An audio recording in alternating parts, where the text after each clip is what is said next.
étions en train d'essayer de déployer un équipement pendant qu'il est prévisionné sur Epic AM, il y avait un détail qui m'échappait.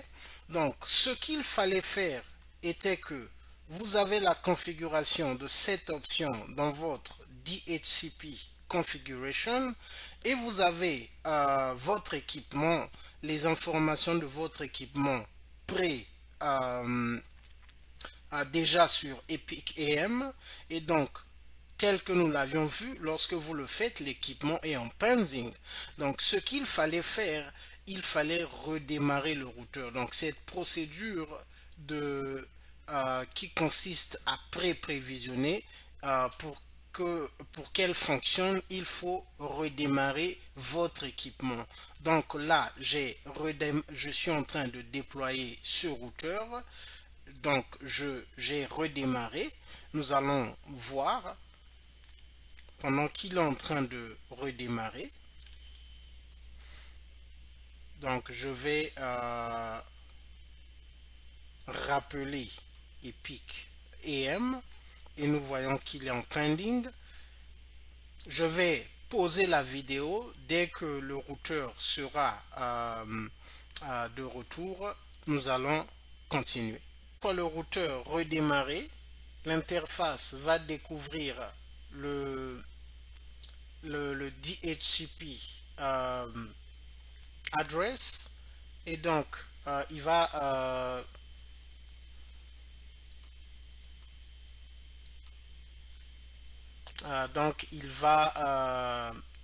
lancer la procédure et nous voyons qu'il a changé en Getting Device Info. Nous voyons que notre équipement a été provisionné et il y a un détail que je voulais ajouter. Donc avant de redémarrer le routeur, il faudrait nochate l'interface qui fait face au management et mettre le IP address DHCP command afin que cette interface puisse demander l'adresse IP à DHCP. Donc vous allez sauvegarder cette commande, cette configuration, copy run start et puis vous allez redémarrer l'équipement. Lorsque vous allez redémarrer, ça va kick le process. Donc nous allons maintenant passer au device discovery et tel que je le disais, donc si je viens sur ma topologie,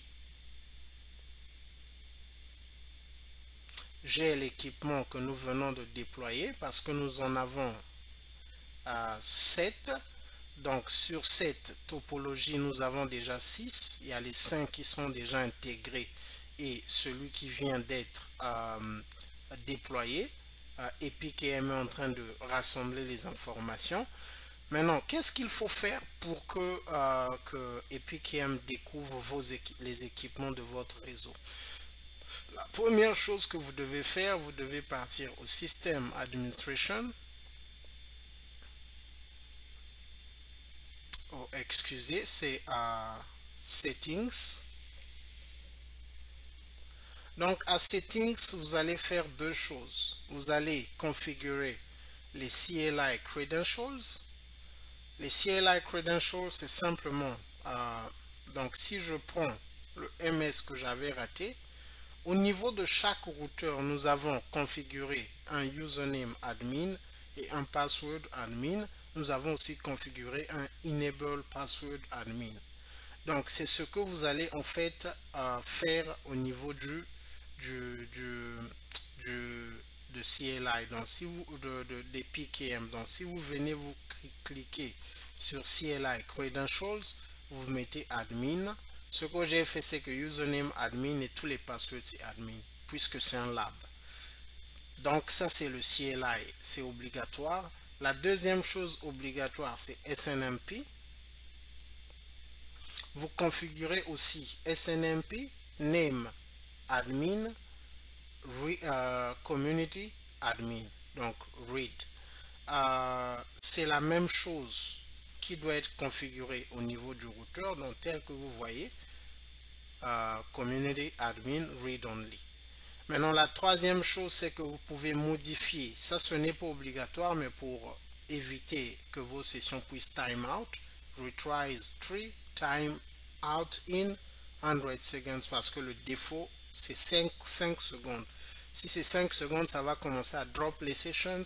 Ce n'est pas bon. Donc, une fois que vous avez tout ça en place, au niveau des PKM, donc le CLI Credentials, le SNMP, vous pouvez modifier vos properties. Donc, vous allez, vous pouvez, non, excusez, parce que topologie, la topologie, le path trace, pour qu'il fonctionne, il faut que vous puissiez configurer ces éléments. Donc, c'est la même chose que Device Discovery. Nous sommes même en train de parler de Device Discovery. Donc, ce que vous allez faire, vous avez des options ici. Par exemple, j'ai cette option, Lisp. Je vais configurer un exemple, test.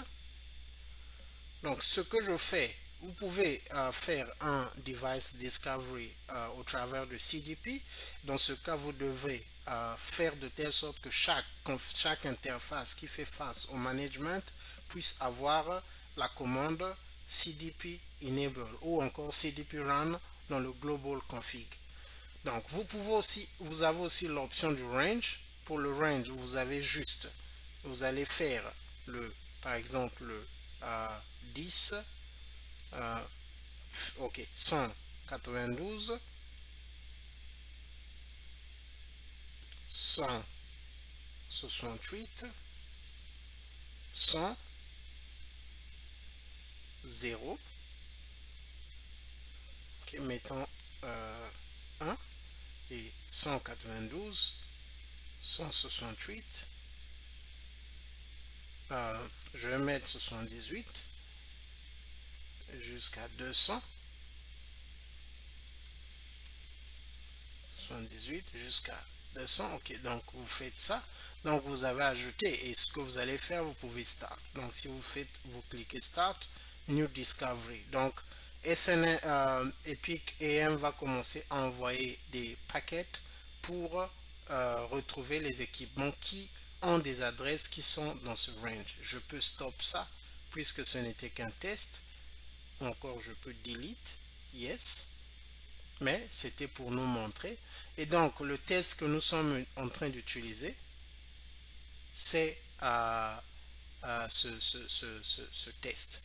Donc, au niveau du routeur, je vais maintenant montrer l'erreur que nous avions eue lorsque nous avons configuré, qui a fait que cet équipement ne soit pas découvert, c'est que nous n'avons pas configuré les VTY lines.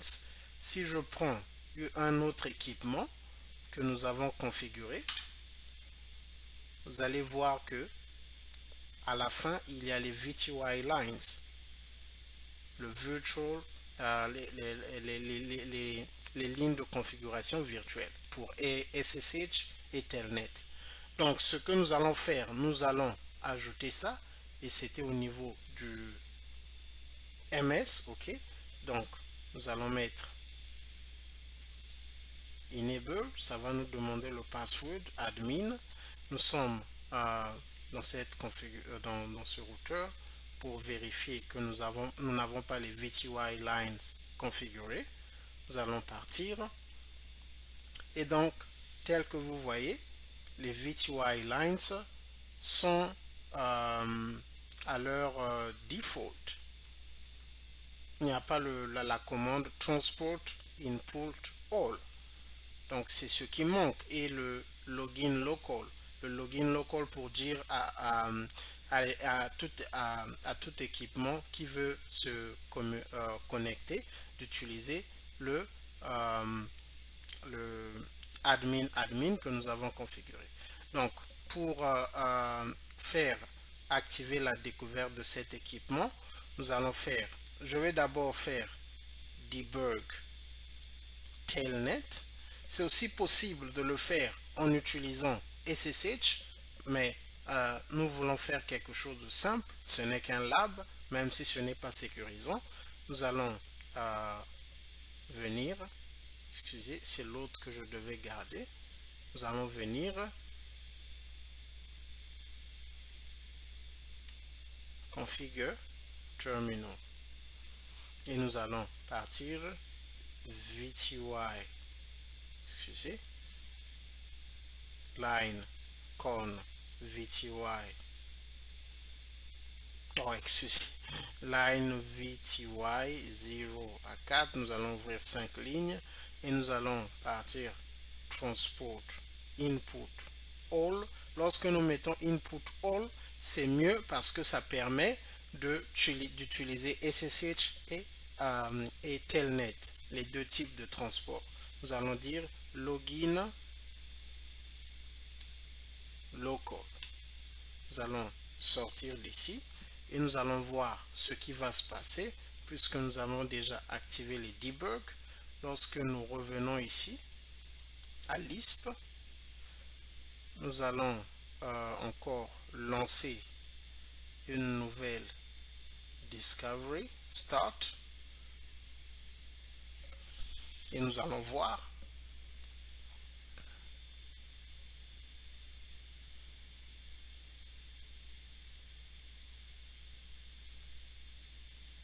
et nous voyons que Telnet est en train de retrouver cet équipement. Donc, Telnet est en train de retrouver cet équipement.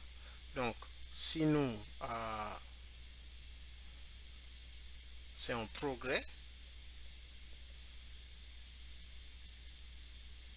si nous venons ici, nous avons déjà les 7 équipements que nous avons configurés dans ce lab.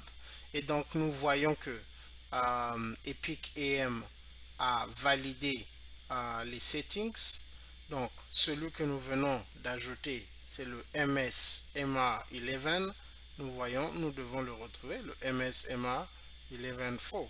Donc, CLI, SNMP, status, donc ICMP pour les pings, SNMP, Simple Network Management Protocol, et le CLI, Command Line Interface. Donc, nous avons tout ce qu'il faut. Si nous repartons au niveau de la topologie,